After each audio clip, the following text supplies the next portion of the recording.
tout au long de la conférence, j'aimerais revenir sur ton parcours et on va procéder de manière assez chronologique. Et j'aimerais commencer avec ton rêve d'enfant, parce que je sais que De Vialet est parti d'un rêve d'enfant. Quel était le rêve de Quentin dans l'audio et qu'est-ce qui motivait ce rêve On m'entend là? Oui, on m'entend. Bonsoir, merci de votre invitation. J'aimerais qu'on passe aussi du temps à répondre aux questions, en fait, parce que je ne veux pas tellement qu'on se focalise sur moi, mais plus sur ce que j'ai fait que ce que... Voilà. Si on parle de mes rêves d'enfance, en fait, le rêve de Vialet, c'était un rêve qu'on avait quand on avait 12 ans. Et quand j'avais 12 ans, à l'époque, la tech, c'était l'audio, en fait. Il n'y avait pas d'ordinateur, pas de smartphone, etc. Donc, et on était passionné de tech, et donc on était passionné d'audio avec un de mes cousins qui était comme mon frère. Et, C'est Emmanuel, c'est ça? ouais, Emmanuel Nardin. Et en fait, il me proposait régulièrement des projets, des boîtes à racheter, enfin, voilà. Et ça m'intéressait jamais vraiment parce que j'avais jamais ressenti autour de ces projets des choses très intéressantes. Et en fait, le jour où Emmanuel est venu avec ce qui allait devenir De Vialet, en fait, avec Pierre-Emmanuel Calmel qui avait inventé une technologie d'amplification audio. Et ce jour-là, on a écouté le premier proto qu'avait fait Pierre-Emmanuel. Hein, donc c'était une carte électronique dans une boîte. On a écouté et j'ai pleuré en fait. Et, euh, et je me suis dit, c'est forcément celui-là en fait. Parce que, parce que la valeur émotionnelle de ce moment-là était exceptionnelle. Et je pense que les bonnes décisions, on les prend sous le coup de l'émotion. C'est-à-dire, contrairement à ce qu'on nous raconte en permanence, votre capacité à apprécier une situation, elle est d'autant plus forte que tous vos sens sont au maximum de leur perception. Et un état émotionnel élevé vous permet de comprendre, de ressentir, d'apprécier beaucoup de choses que vous êtes incapable d'apprécier quand vous n'êtes pas dans un état émotionnel. Donc quand on vous dit en fait, mais non, une décision importante comme ça se prend sur la base de ce que vous êtes capable de mettre dans un fichier Excel et que c'est ça une bonne décision, c'est des fadaises, quoi. C'est vraiment des conneries. Les bonnes décisions, les décisions importantes de sa vie, on les prend en intégrant cette dimension avant tout, enfin pas avant tout, mais en intégrant cette dimension émotionnelle et en cherchant même au moment où on prend cette décision à être dans un état émotionnel développé. Donc, et ça guide ma vie et les décisions que je prends, quoi. Quand vous prenez des décisions sur des choix de développement produit, vous devez aussi intégrer cette dimension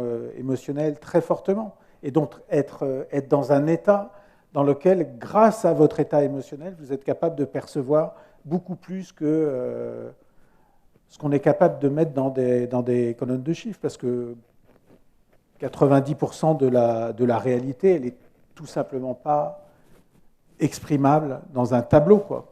Est-ce que cette puissance de l'émotion, elle n'est pas liée à la musique en particulier? Est-ce que si Emmanuel t'avait proposé de lancer une start-up dans les tringues à rideau, est-ce que tu aurais eu la même émotion pour... J'ai une relation un peu émotionnelle avec la tringle à rideau, mais c'est autre chose. Mais non, mais tu as raison. Et d'ailleurs, c'est aussi pour ça que je fais des choses, qui me touchent, en fait. Parce que entreprendre, c'est effroyablement difficile. C'est effroyablement difficile d'avoir à inventer sa vie, d'avoir à inventer des choses qui n'existent pas, de créer des équipes qui n'existent pas, tu vois, d'aller chercher de l'argent, d'aller se confronter au marché, etc. C'est très difficile. Tu es d'autant plus capable de faire des choses difficiles que tu fais des choses qui te semblent importantes pour toi. Donc, tant qu'à faire, non mais tant qu'à se donner du mal, il vaut mieux se donner du mal pour la musique que pour la tringle à rideau, quoi. Dire, on s'en fout de la tringle à rideau. Dire, on s'en fout. Donc oui, il vaut mieux faire des choses difficiles dans un domaine qu'on aime que des choses faciles dans des choses qui ne nous intéressent pas. Parce qu'on va se planter, quoi. C'était quoi le premier morceau qui te fait écouter sur son prototype C'est le 23e concerto pour piano de Mozart. Donc c'est très lacrymal, hein. Je ne vais pas vous le chanter, mais ceux qui savent, voilà, c'est très très lacrymal. Je sais qu'il y a pas mal de gens, je mets ce morceau-là, je sais qu'ils vont pleurer, quoi. Mais c'est d'ailleurs souvent pour ça que je le mets. Mais Et donc là, tu te dis tout de suite que tu vas arrêter, tu étais consultant, donc que tu arrêtes ton en fait, activité de conseil. ouais, alors ça tombe assez bien parce que en fait, à ce moment-là, non, on crée la société. Moi, je ne me dis pas que je vais arrêter mon activité de conseil tout de suite, mais on crée la société en 2007. Il y a une crise en 2008. Vous étiez pas nés là tous, mais Quand même. non, mais en 2008, il y a une crise incroyable, c'est-à-dire, donc j'avais créé ce cabinet de conseil en stratégie 10 ans avant. En 2008, tous les contrats en négociation, les négociations ont été arrêtées. Et tous les contrats existants, les contrats ont été arrêtés. Mais malgré les contrats. Je veux dire, c'est... non, mais on arrête tout. Donc le marché s'est gelé. Donc, moi, fin 2008, j'ai dit à l'équipe, partez faire d'autres choses, ce qu'ils ont fait, et j'ai fermé, en fait. Et donc, là, je suis rentré, j'ai basculé chez De Vialet. Et est-ce que ça aurait été possible de lancer De Vialet sans Emmanuel et Pierre-Emmanuel ou est-ce que c'est vraiment justement cette techno qui était au cœur de Vialet? Est-ce que tu pourrais expliquer simplement cette techno pour nous qui ne sommes pas forcément des grands experts d'audio Ah ouais. Donc la caractéristique de la techno, c'est que c'est une techno hybride numérique analogique. Une techno hybride numérique analogique et qui combine en fait dans une même puce en fait la capacité à assurer avec la reproduction d'un signal analogique. C'est-à-dire, ce qu'on entend, c'est vraiment une reproduction d'un signal analogique amplifié par un ampli analogique, mais en fait, toute la puissance de l'ampli est fournie par des amplis numériques et les deux sont combinés. C'est ça la caractéristique particulière. Et en fait, faisant ça, on a finalement un ampli analogique qui est tout petit, qui ne chauffe pas du tout, qui ne coûte pas cher du tout, voilà, et des amplis numériques qui, eux, sont par conception petits, efficaces et peu consommateurs d'énergie et peu coûteux. Et en fait, les deux combinés permettent de faire le meilleur des deux mondes, c'est-à-dire que tu es capable de faire une technologie scalable sur des chips qui délivre le meilleur son du monde, quoi. C'est ça qui te fait te dire que tu peux attaquer les plus grands comme Non, Bose. c'est l'émotion qui me fait dire que on peut faire ça. Et j'ai dit, on va tout rafler. Et voilà. Et c'était quoi cette vision derrière tout rafler? Est-ce que tu avais une vision de la stratégie de Vialet Ouais, en fait, très vite, j'ai écrit en fait tout le plan qu'on a suivi pendant 10 ans, en fait. Avec les produits qu'on allait sortir, notre premier ampli, le fantôme, le réacteur qui est sorti il y a quelques mois, le développement des technologies sous licence, voilà, ce qu'on a fait avec Free, ce qu'on a fait avec Sky, Dès le début, tu voyais déjà les licences et ouais, le potentiel. Ouais. Mais en fait, si tu veux, c'est... Quand tu entreprends, il faut bien se dire que tout le monde, enfin personne n'a rien à foutre de ce que tu fais, quoi. Personne ne s'intéresse à ce que tu fais.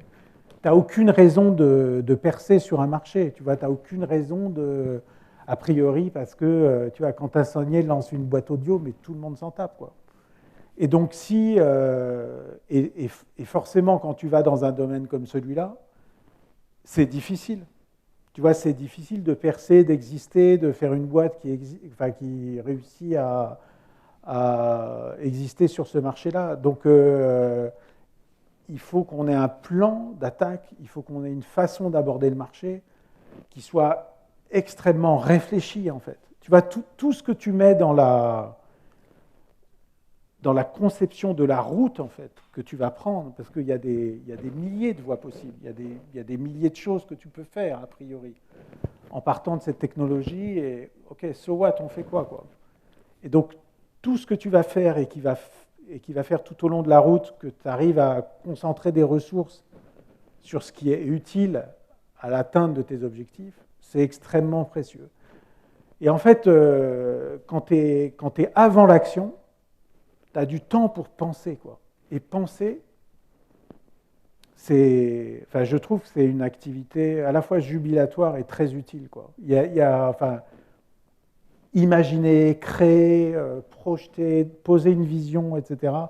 Ça, c'est une activité qui est sans doute une des activités les plus excitantes qu'on puisse imaginer dans un boulot, mais même dans la vie, quoi, en général.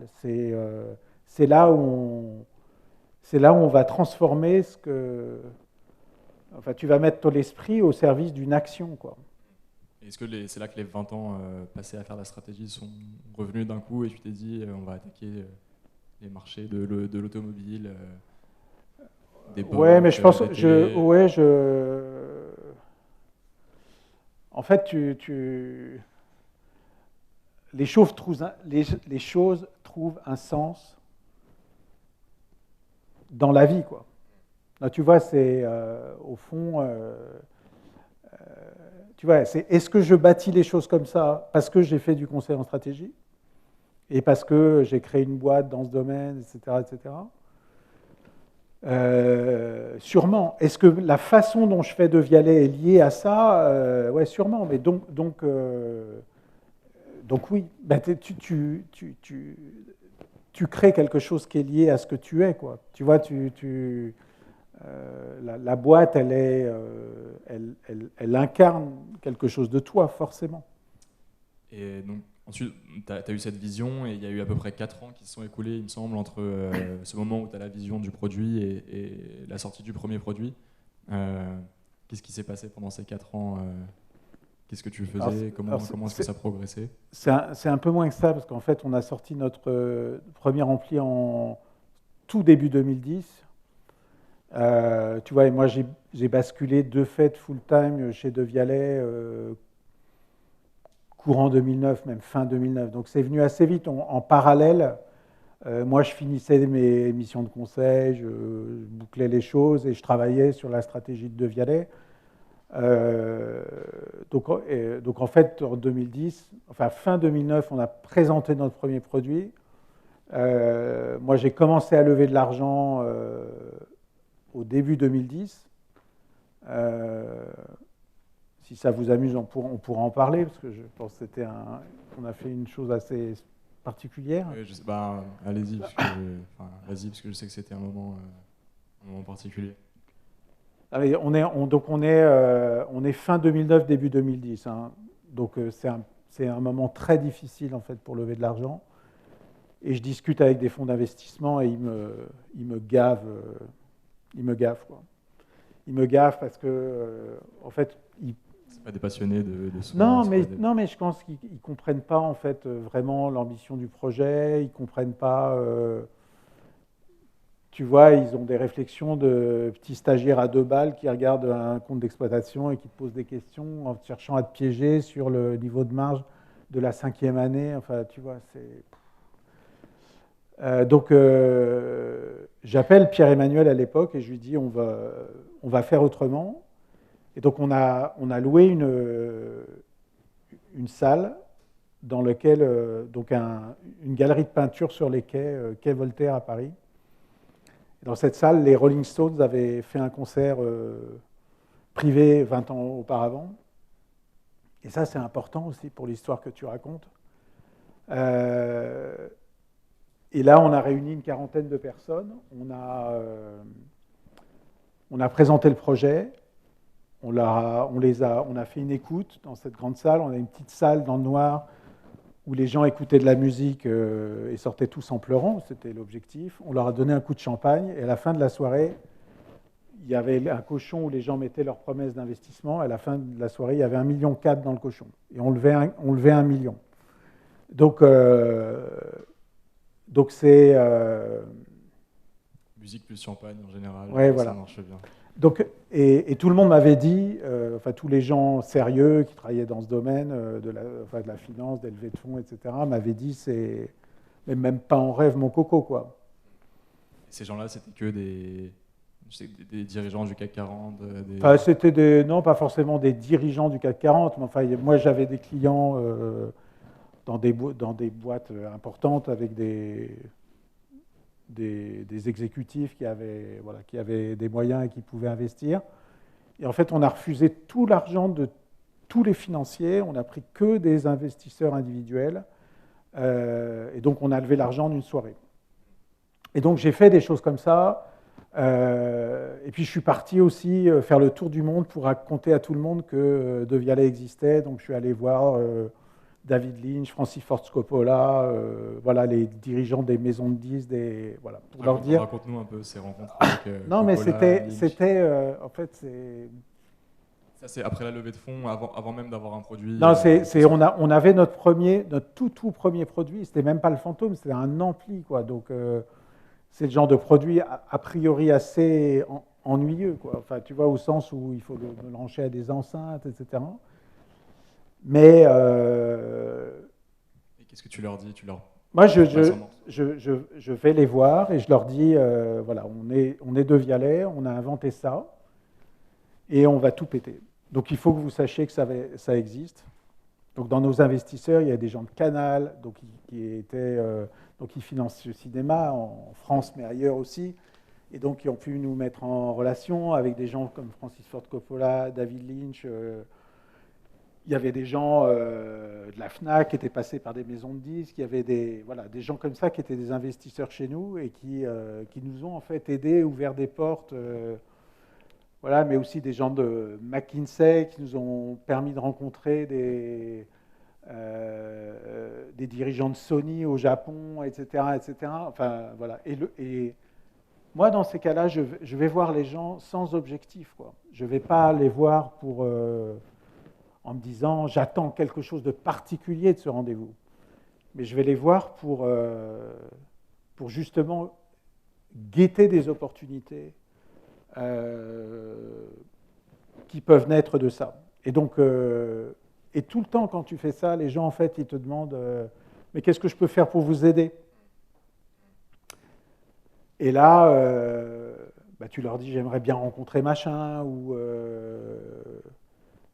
voilà, c'est ce genre de choses où j'aimerais bien présenter tel truc à vos ingénieurs dans tel domaine, ou etc., etc.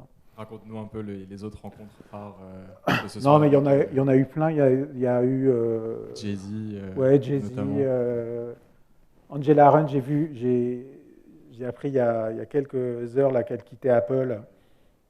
Qu'est-ce qu'elle fait maintenant?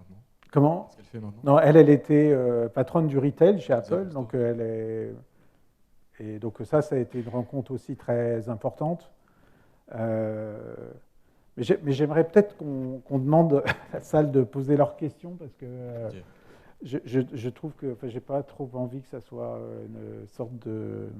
Ok, sur De Vialet, ou est-ce que tu veux qu'on commence tout de suite à parler de. Non, mais parler de ce qui vous intéresse, parce que je voudrais pas être chiant en fait. Donc plutôt parler des sujets qui vous touchent que des questions que vous avez ou des. Ok, je pense que tu peux. Je crois qu'on a le président qui lève la main. Oui, vas-y. Quand vous avez créé De Vialet, est-ce que c'était plutôt pour viser des entreprises ou des particuliers? Parce que là, vous avez mentionné certaines personnalités que vous avez rencontrées plutôt chez Sony, etc. Mais est-ce que quand vous avez commercialisé le produit, vous visiez davantage des particuliers pour leur salon? Les deux en fait tout de suite. C'est-à-dire de dire on développe une. En fait, l'idée c'est on crée une boîte de tech. C'est d'abord une boîte de tech, donc c'est De Vialet, c'est 250 brevets. Voilà, donc c'est vraiment une boîte de tech et qui crée, qui construit une marque à travers son activité grand public et qui vend des technologies à des entreprises. Mais tu es capable de créer une marque. Tu ne crées pas une marque sur un marché B2B, quoi. Enfin, tu vas pas vraiment, tu crées pas d'adhérence suffisante sur un marché grand public, enfin sur un marché professionnel. Tu crées sur un marché grand public. Il faut toucher les gens pour eux-mêmes, quoi. Et donc on crée une marque sur un marché grand public, ce qui nous permet de valoriser dans des meilleures conditions les technologies qu'on va vendre à des professionnels. C'est ça la logique du projet. Et ben, c'est pas du tout le même. Alors, les produits sont destinés aux particuliers. Ce qu'on vend aux entreprises, c'est des technologies, ce n'est pas des produits. Donc, voilà, donc c'est des équations économiques qui sont complètement différentes. Dans un cas, tu fais une marge brute sur un produit que tu fabriques et que tu vends. Dans l'autre cas, au fond, tu vends des licences de technologie, donc c'est à peu près 100% de marge sur tout ce que tu vends, quoi. Tu vends assez peu de matériel. Enfin, il y en a un peu, mais c'est assez anecdotique, en fait. Est-ce que tu peux simplement nous présenter tes nouveaux projets rapidement, comme ça on discute après de ce sur quoi tu travailles en ce moment? En fait, je travaille aujourd'hui dans des domaines liés à la biologie, en fait. Le premier projet sur lequel je travaille, c'est un projet de création d'une agence mondiale chargée de relever, certifier et diffuser l'information sur l'état biologique des terres cultivées.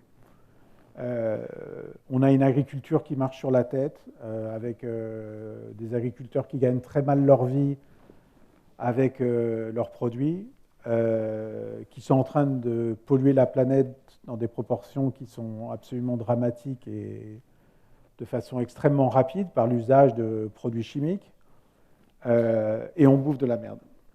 Et ça, c'est vrai partout dans le monde. Et en fait, face à ce problème, je me suis posé la question de qu'est-ce que je pouvais faire.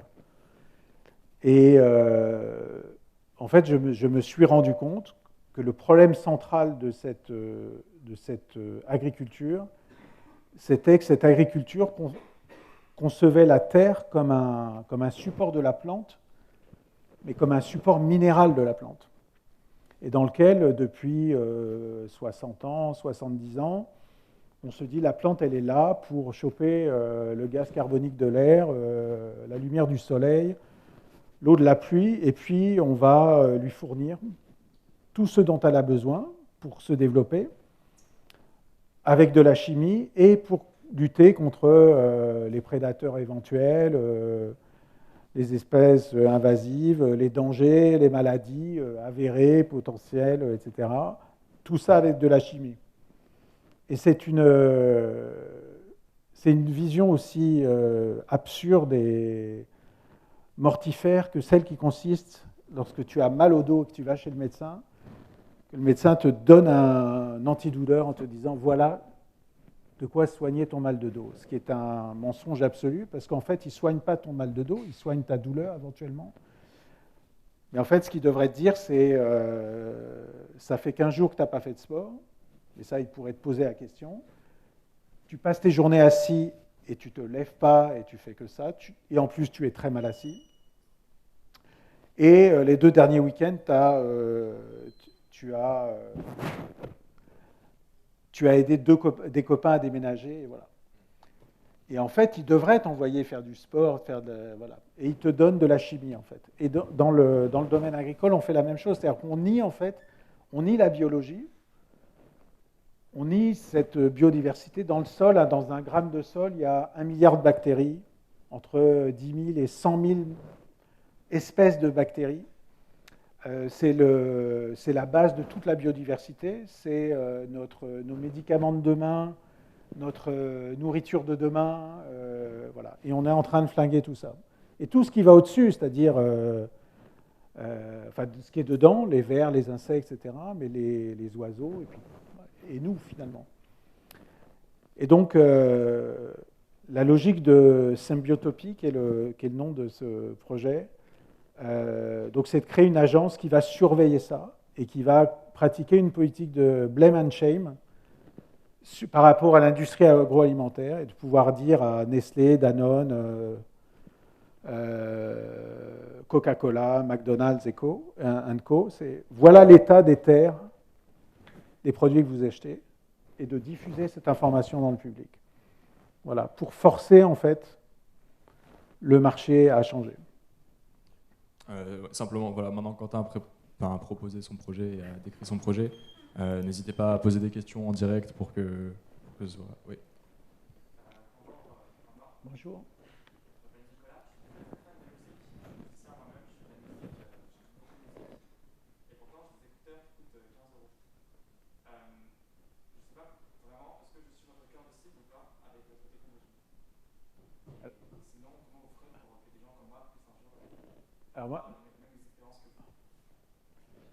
Alors, moi j'ai quitté De Vialet il y a 6 mois, donc non mais après j'ai un avis sur la question, c'est confronte-toi à l'expérience. Ce que je veux dire, c'est tu peux dépenser 15 euros. En fait, ton plaisir, si c'est ton plaisir, c'est de jouer de la musique. Tu vois, tu as raison, reste, enfin, ne fais rien, quoi. Après, si tu as envie d'écouter de la musique, de la partager, etc., confronte-toi à l'expérience et regarde et confronte-toi à ce que tu ressens. Tu vois ce que je veux dire? C'est tu peux aussi, enfin de la même façon, tu peux aller bouffer chez McDonald's ou tu peux cuisiner toi-même. Et voilà, si tu me dis je bouffe chez McDonald's pour 2,80 €, je vois pas pourquoi je m'emmerderais à faire la cuisine moi-même ou pourquoi j'irais prendre un repas chez quelqu'un qui va me servir des produits de saison, cuisinés avec amour, etc. Tu vois, confronte-toi d'expérience. Donc c'est ça que je dirais. Je dirais confronte-toi à cette expérience-là. Confronte-toi à ce que tu ressens en fait. Je vais rebondir sur notre ami musicien. Doucement quand même. Doucement, puisque ça a un rapport à ce que vous Ouais. évoquez concernant le faste et le temps, de prendre son temps. Mhm. Je comprends parfaitement. Apple sort un casque magnifique. Je suis musicien aussi. Je travaille à Radio France et je connais bien le son. Donc. Et Belle maison. il y a une possibilité d'écouter par casque, et c'est formidable, c'est le quotidien, le continu, et l'immédiateté, la légèreté dans nos moyens de transport, c'est ça, c'est ces technologies-là. Ce qui est intéressant dans ce double prise de conscience que vous avez à la fois de bien manger. Un bon restaurant, quand on prend son temps, on va évidemment faire la même chose avec une enceinte acoustique. C'est-à-dire qu'aujourd'hui, on consomme la musique très très rapidement, et il est beaucoup plus difficile de s'installer pendant 1 heure ou 1 heure et demie à écouter une deuxième symphonie de Mahler ou un concerto de Mozart. Attention, il n'est pas lacrymal, le 23e. Pourquoi il n'est pas lacrymal? Vous n'avez écouté que le deuxième mouvement. Oh, ouais, non, mais je n'ai pas écouté que le deuxième. Je proteste. Je pense que quand on est jeune, on n'a pas les moyens, évidemment, de dépenser 2700 € pour acheter une enceinte. 990 maintenant, mais... Maintenant, heureusement, vous avez sorti petit modèle, très, très habilement. Et je pense que quand tu prendras un petit peu d'âge, tu auras parfois envie, tu vas rentrer dans la vie, un petit peu plus confortable, et là, tu auras envie d'avoir une enceinte Ouais, puis, ou une autre, parce que vous êtes dans un climat extrêmement concurrentiel quand même, de Vialet. bien sûr. Car en France, il faut savoir qu'on a eu le meilleur son qui soit d'ailleurs vous le connaître, puisqu'on a à peu près de la même génération, peut-être. Et on a eu en France les meilleurs apports musicaux qui soit avec les marques comme Cabas, par exemple, qui est un concurrent maintenant de Vialet, ça a été, évidemment, vous êtes, vous, dans un système concurrentiel, mais je ne sais pas si vos produits électroniques sont produits par la France. C'est certainement produit par l'Asie. Non, non, pas du tout, c'est fait en France. Tout est fait en France. L'électronique aussi, et Mais, les composants électroniques. Je parle des composants. Hein, non, mais c'est quoi les composants électroniques? Les composants, c'est ce qui forme Oui, un non, amplificateur. c'est pas le sens de ma question. Vous voulez dire une mémoire qui est... montages en France? Mais tous les montages sont faits en France. Tous les montages sont faits en France avec des pièces qui viennent. Mais il y a... Évidemment, puisqu'il n'y a plus de... Oui, c'est ça. Non, mais les composants, ils viennent forcément d'Asie, d'Europe, d'Amérique. Voilà, ils viennent du monde entier. Il y a plus de... Il y a aujourd'hui plus que des fournisseurs mondiaux. Quel que soit l'industriel, aujourd'hui, il utilise des produits électroniques qui viennent du monde entier. Il n'y a pas d'industrie électronique locale, ça n'existe plus. En revanche, les produits de Vialet, ils sont tous fabriqués en France, quoi. Vous n'auriez pas envie de développer ça, justement? Non, mais les circuits imprimés, on les fabrique en France. Mais une usine qui fait des chipsets, ça coûte 5 milliards de dollars. Donc ça répond à la question. Si cette usine, elle n'a pas une vocation mondiale, elle n'a qu'une capacité à exister. Moi, je voudrais dire pour la musique, il y a un autre point, mais qui est important en fait. C'est le partage en fait. C'est-à-dire que quand on écoute au casque, ce qui est très bien, enfin, moi, je suis comme vous, ça permet d'avoir de la musique facilement, partout, etc. Quand on écoute de la musique amplifiée, on la partage, quoi. C'est aussi une autre forme de plaisir. Ouais. Ouais, vas-y.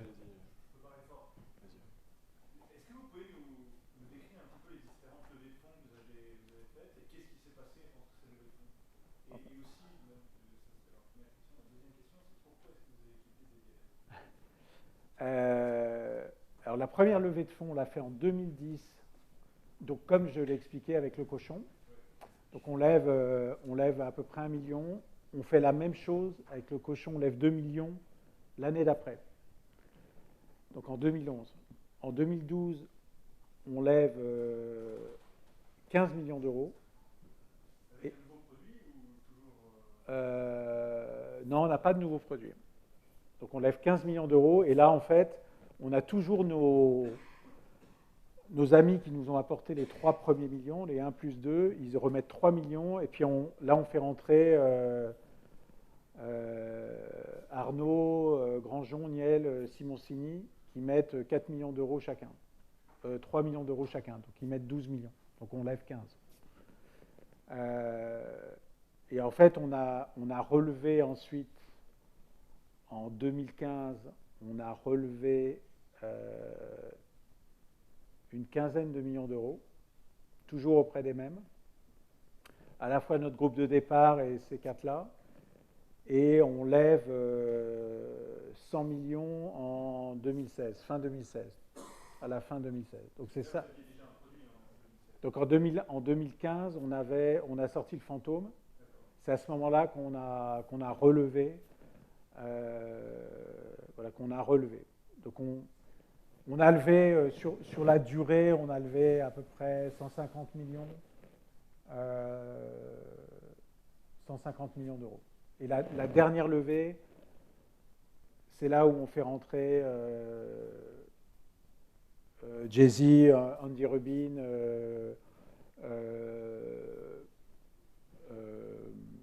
Never, qui est un groupe coréen. On fait rentrer Renault Nissan, on fait rentrer un certain nombre d'actionnaires aussi avec des projets, avec des logiques industrielles à ce moment-là. Et là, la levée, elle est beaucoup plus internationale, quoi. Et l'autre question, c'est pourquoi je quitte De Vialet? Maintenant, vous avez une belle entreprise avec beaucoup d'argent et un produit qui est connu. Pourquoi quitter un poste dont tout le monde rêve? Parce que je pense que il y a un moment, en fait, tu te retrouves dans une position dans laquelle il faudrait obéir et tu n'étais pas fait pour ça. Obéir à un actionnaire Ouais, d'une certaine façon, ouais. Tu vois, ce que je veux dire, c'est quand les... Moi, je suis incapable d'obéir. C'est pour ça que j'ai créé Devialet. Mais en fait, je m'en suis rendu compte assez tard. En fait, c'est pour ça que je suis entrepreneur. Je suis entrepreneur parce que j'avais envie d'entreprendre. Et en fait, je me suis rendu compte au fur et à mesure dans ma vie que j'étais incapable d'obéir. Et en fait, quand tu as levé 150 millions d'euros, à un moment, tu finis par être obligé d'obéir de temps en temps, enfin un peu trop souvent par rapport à ce que tu souhaiterais, quoi. Et dans ces cas-là, tu prends le risque en fait d'être très en colère par rapport à ce que tu fais. Et ma liberté n'a pas de prix, en fait. Au fond, c'est ce qui me motive, au fond, c'est de créer et d'être libre. Et de créer, d'être libre et d'être capable de m'engager sur un projet comme Symbiotopie, justement, qui... je pense qu'il faut quitter, d'une certaine façon, il faut arrêter de faire de l'innovation et il faut s'intéresser au progrès. C'est-à-dire qu'il faut s'intéresser à des sujets qui vont permettre à ce monde d'aller mieux. C'est-à-dire, mes parents, ils ont connu la Deuxième Guerre mondiale, la guerre d'Algérie, voilà. Ils ont eu, disons, une vie dans laquelle ils ont connu des événements historiques qui ont pesé très lourd sur leurs choix futurs et ils avaient besoin de se libérer de tout ça, de se créer une certaine aisance, enfin, voilà, d'arriver à un monde qui soit plus facile, plus en paix, etc. Et ils ont réussi de ce point de vue-là. Le problème, c'est que les approches qu'on a développées pour bâtir ce monde industriel sont des approches très largement mortifères. Notre système est un système qui ne fonctionne pas. Et ce système, il ne s'agit pas de jeter la totalité du dispositif et de revenir à un âge d'avant. Il s'agit au contraire de mettre toute l'intelligence, tous les savoir-faire qu'on a développés au service d'une révision profonde de l'ensemble de nos process, quoi. Donc il y a... parce qu'il y a une urgence absolue. Et donc, s'il y a une chance sur 1 million de réussir le projet Symbiotopie que je veux développer, alors je vais le réussir. Et s'il y a une chance sur 1 million de le faire, alors je ne peux pas imaginer de faire autre chose que ça. Donc voilà, et j'ai vécu 10 ans effroyablement difficiles, effroyablement excitants. J'ai vécu des trucs vraiment démentiels. Tu vois, je suis pourri gâté, quoi. Donc voilà, maintenant je suis libre, quoi. J'ai le droit d'être libre, quoi. Tu vois. Vous pensez quoi de la permaculture, puisque je pense que ça résonne beaucoup avec votre nouvelle société, voilà, et du coup je me demandais ce que vous pensiez de ces méthodes d'agriculture. Non, mais toutes ces méthodes d'agriculture sont, enfin toutes les méthodes d'agriculture qui visent à préserver le vivant et à développer la biodiversité sont bonnes.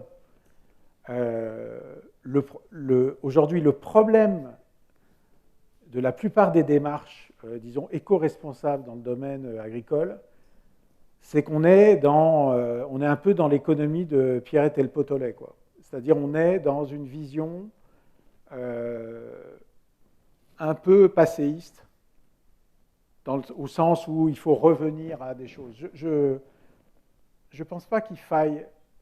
Moi, je crois au progrès. Mais je crois que si on veut changer les modèles agricoles, tout ce que font ces gens-là est très bien. Nous sommes du même côté. Nous sommes du même bord, donc c'est très bien. Simplement, mon projet, il s'attaque à la problématique des grandes cultures. Il s'attaque à l'agro-industrie, parce que c'est ça ce qui détermine nos process aujourd'hui. Ce qui est structurant de nos pratiques agricoles, c'est les pratiques de grandes cultures. Plus de 90% des terres cultivées, c'est du blé, c'est du soja, c'est du café, c'est du thé, c'est du cacao, c'est du maïs. Ce sont ces cultures-là. Donc quand on s'intéresse à la tomate, au concombre, etc., c'est bien et c'est très bien qu'il y ait des gens qui le fassent, ou quand on s'intéresse aux produits pour le vendre à travers des AMAP, la ruche qui dit oui, ou des choses comme ça. Je veux dire, c'est très bien et ce que font ces gens est formidable. Simplement, ce n'est pas un modèle global. Ce n'est pas un modèle qui va tacler le fait que le sucre qu'achète Nestlé, il ne sera jamais produit comme ça. Parce que ça n'a aucun sens dans une économie globalisée, que le cacao, il ne peut pas être produit comme ça quand on achète 50 000 tonnes par an, quoi. Et donc, il faut s'attaquer aux problématiques globales avec des moyens et avec des logiques qui sont des logiques mondialisées. Pas des lieux... Enfin, c'est pas avec Pierrette et le pot au lait que tu résoudras des problèmes comme ça. Encore une fois, c'est très bien. Et tu vois, chacun fait les projets, développe les entreprises, etc., en fonction de ses envies, de ses atavismes, etc. Moi, ce que je pense, c'est qu'il faut s'attaquer à Monsanto avec des moyens à la Monsanto. C'est-à-dire, il faut lever 300 millions et il faut les dégommer. Il faut les dégommer avec des approches industrielles, quoi. Pas uniquement avec des AMAP. Ça ne marchera pas. Est-ce que justement, là, de cette stratégie de climate change, vous allez pouvoir proposer des solutions, apporter des solutions à ces grandes industries pour transformer leur modèle? Je suis persuadé que 99, quelque chose des gens qui travaillent dans ces boîtes sont des gens qui font le même constat que nous. Et sont des gens qui ont envie de faire les choses bien. Simplement, aujourd'hui, ils sont dans une incapacité, parce que la pression financière est telle sur leurs résultats, qu'au fond, la menace de la finance prédomine et prévaut sur toutes leurs décisions. L'idée, c'est de créer une menace du consommateur qui soit au moins à l'égal de la menace de la finance, pour faire que tous les alliés qui peuvent exister dans ces boîtes, et ils sont nombreux. Je prends Emmanuel Faber, par exemple, que vous connaissez sans doute ses idées, etc., le patron de Danone. Il a la volonté de bien faire. La réalité, c'est qu'il est incapable de le faire. Il est incapable de mener la politique qu'il choisirait de mener. Il pourrait choisir de partir en disant, au fond, j'obéis à des intérêts, à des logiques qui ne sont pas les miennes, et il reste.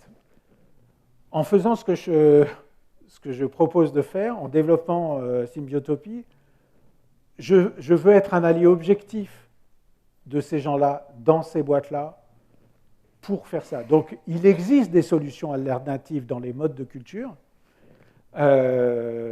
Il existe des solutions alternatives pour financer aussi ces modes de culture, notamment avec des puits carbone ou des choses comme ça. Et il y a beaucoup de gens aujourd'hui qui développent des solutions alternatives industrielles, enfin d'agro-industrie, hein, pas du micro-champ de... Voilà. Donc les solutions, elles existent, mais moi, je veux être ce qui va faire que les gens vont être obligés de RIPer, sous peine, au fond, de plus être accepté par le consommateur. Donc, je pense que des intérêts sont alignés. Je n'ai pas une vision en disant ce sont des monstres. Il y a forcément... il y a toujours quelques ordures, quoi. Mais au fond, l'immense majorité des gens qui travaillent dans ces boîtes-là, comme partout, sont des gens qui ont envie de faire autrement et qui en sont aujourd'hui incapables. Et est-ce qu'une fois qu'un sol est contaminé, ça ne prend pas énormément de temps de assainir à nouveau ce sol, ou est-ce qu'il y a des solutions aujourd'hui qui permettent de résoudre ce problème et de... Il y a des solutions. Ça prend du temps, ça dépend de l'état des sols, ça dépend des latitudes, ça dépend du contexte particulier, biologique particulier, ça dépend aussi par quoi il est contaminé. Mais si la réponse c'était il n'y a pas de, enfin c'est très long et c'est très difficile, alors on ferait quoi? On n'irait pas? Non, mais tu vois ce que je veux dire? Non, mais tu as raison de poser la question. Mais ce que je veux dire, c'est si c'est très long et très difficile, alors raison de plus de le faire, quoi. Donc voilà, un sol il y a toujours quelque chose de vivant dans le sol que tu peux réactiver, etc. Un sol, tu peux faire beaucoup de choses pour l'amender, pour favoriser son activité biologique. Et plus son activité biologique va se développer, plus le système biologique va être capable aussi de détruire les résidus des pesticides, etc., et créer un équilibre biologique qui va être actif et qui va rendre ce sol fertile, quoi. Pardon.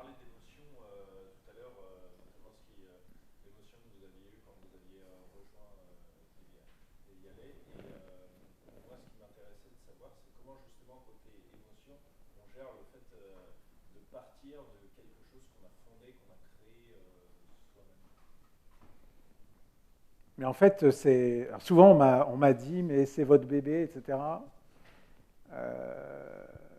C'est très différent. Parce qu'en fait, un bébé, je ne sais pas qui a des bébés, mais moi, la première fois que j'ai eu un bébé, la première image qui m'est venue, c'est un jour il partira. Et il est parti d'ailleurs. Mais un jour il partira. Et je dirais que mon objectif en tant que parent, c'est de l'émanciper. Donc il a fait des bonnes études à HEC. Non, mais voilà. Donc c'est de l'émanciper. Quand tu crées une entreprise, ton objectif n'est pas de l'émanciper. C'est-à-dire, tu crées une entreprise et tu mets dedans beaucoup de choses de toi, de ce que tu es, de ce que tu aimes, de ta vision du monde, etc. Dès lors que justement l'entreprise peut être amenée à quitter cette vision-là, ça ne te concerne plus d'une certaine façon. Tu vois, c'est-à-dire c'est pas du tout c'est pas du tout la même chose. Donc elle va vivre sa vie, mais autant tu vas rester attaché à ton enfant quand tu l'as émancipé et qu'il s'en va, autant l'entreprise qui va vivre une autre vie et que tu quittes, c'est pas du tout la même émotion. Tu vois, moi je suis riche de du futur que j'ai. Voilà, après j'ai vécu des trucs formidables avec des gens formidables que j'aime, que je revois, que voilà, peu importe, mais ce n'est pas mon bébé, quoi. Tu vois, j'ai créé ça, voilà.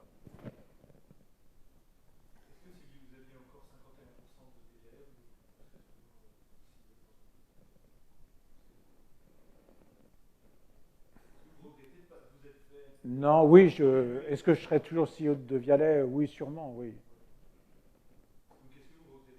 Non, je regrette jamais rien, en fait. Non, mais c'est vrai, je regrette jamais rien.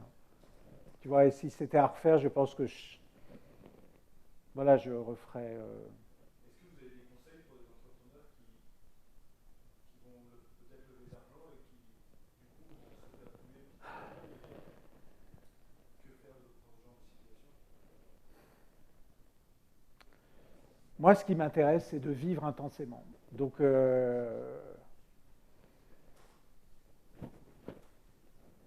j'ai été...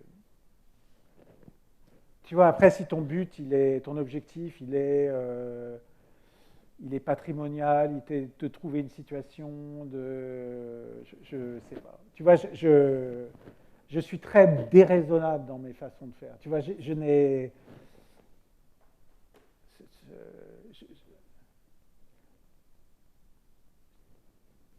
Je ne cherche pas de job.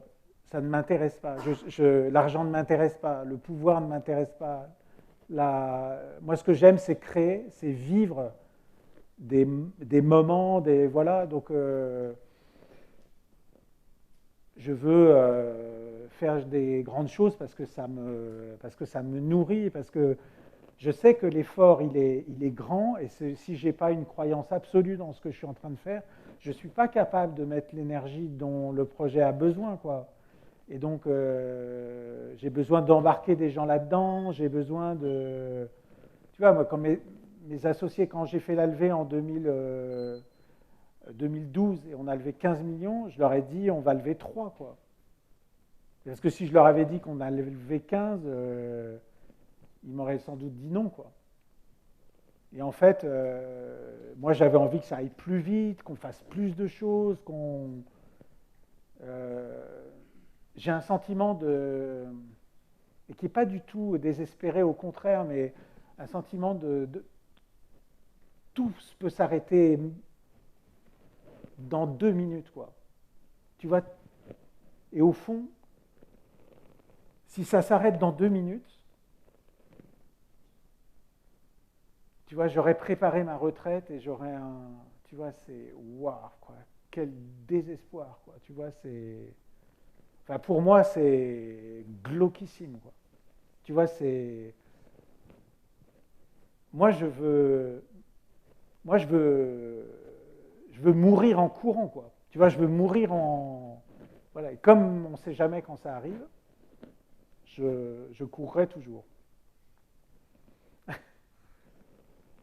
Ouais. Oui, monsieur. Je suis Marc, je suis prof de marketing ici. J'ai des fantômes. Bravo. Et je crois que peu de jeunes savent de quoi on parle vraiment. Et donc, j'enseigne entre autres dans le programme Executive MBA. Et donc, je vois entre 350 et 400 personnes par an à qui j'enseigne le cours de marketing. Il se trouve que, je donne un petit exemple sur De Vialet, sur le fantôme en effet. Et il y a des gens qui viennent me voir après pour dire « j'en ai aussi ». Et il y a quelques mois, il y a une femme qui vient et elle dit « et ces fantômes ont changé ma vie ». Quand on aime vraiment la musique,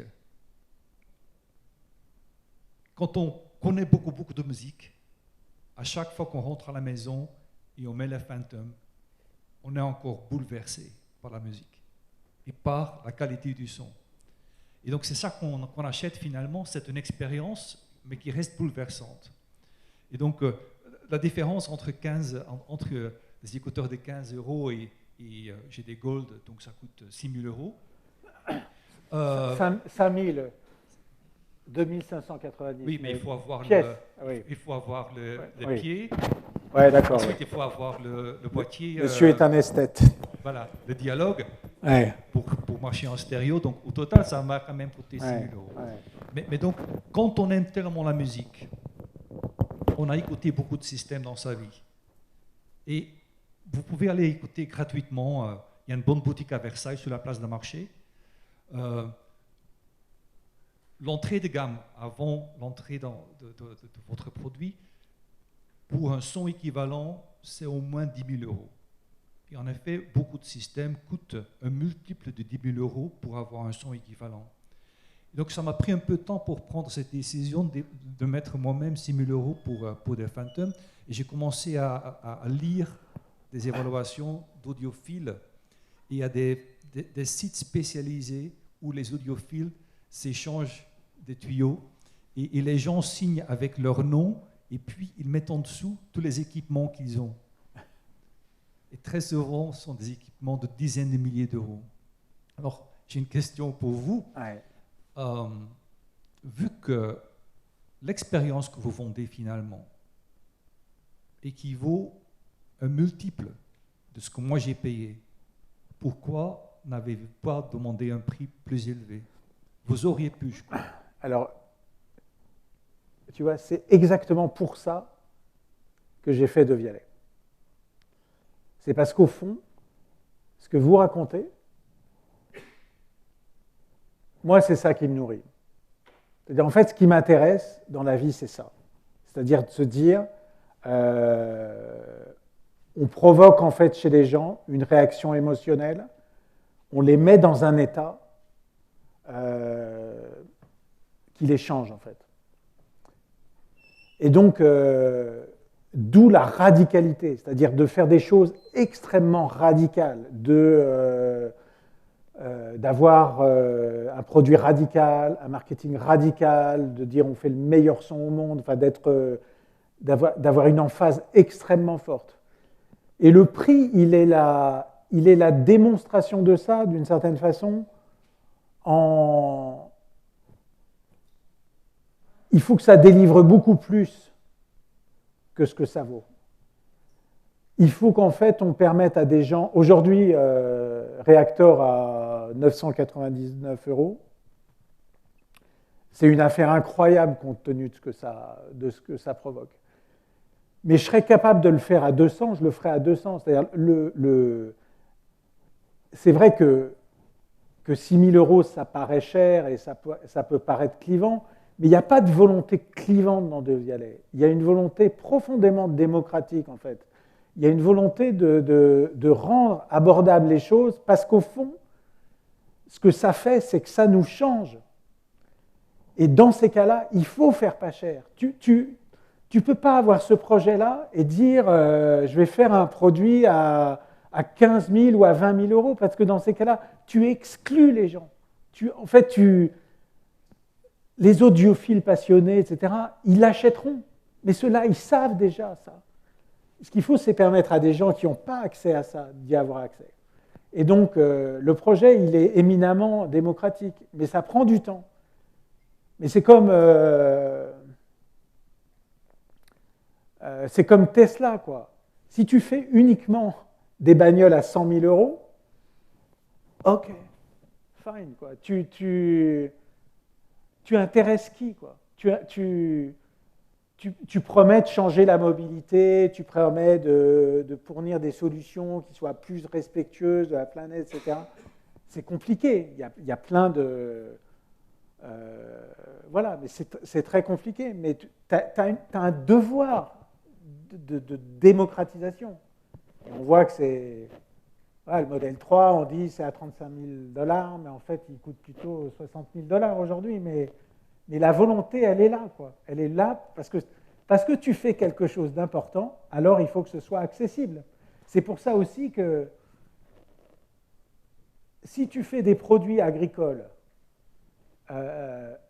exceptionnels, qui poussent sur des terres biologiquement dans un état exceptionnel, et que tu réserves ça aux clients du bon marché, c'est quoi l'intérêt de ça? C'est pour ça que je dis qu'il faut faire des grandes cultures. Enfin, il faut que la Bar Mars ou le Coca-Cola, qui sont en soi des produits merdiques, agroalimentaires, au moins ne soient pas en train de bousiller la planète par les pratiques agricoles générées par la production du sucre, du cacao, qui vont rentrer dans la fabrication de ces produits-là. Tu vois, il y a un devoir, si c'est une bonne idée, elle doit être démocratique. Mais ça, voilà, tu es confronté à un mur de réalité qui font que tu voudrais être à 999 € et tu es de fait à 2005. Tu finis par être à 999. C'est pour ça qu'on est chez Free. Parce que chez Free, tu as accès à la technologie de Vialet, à une expérience sonore qui est incroyable compte tenu du prix du produit.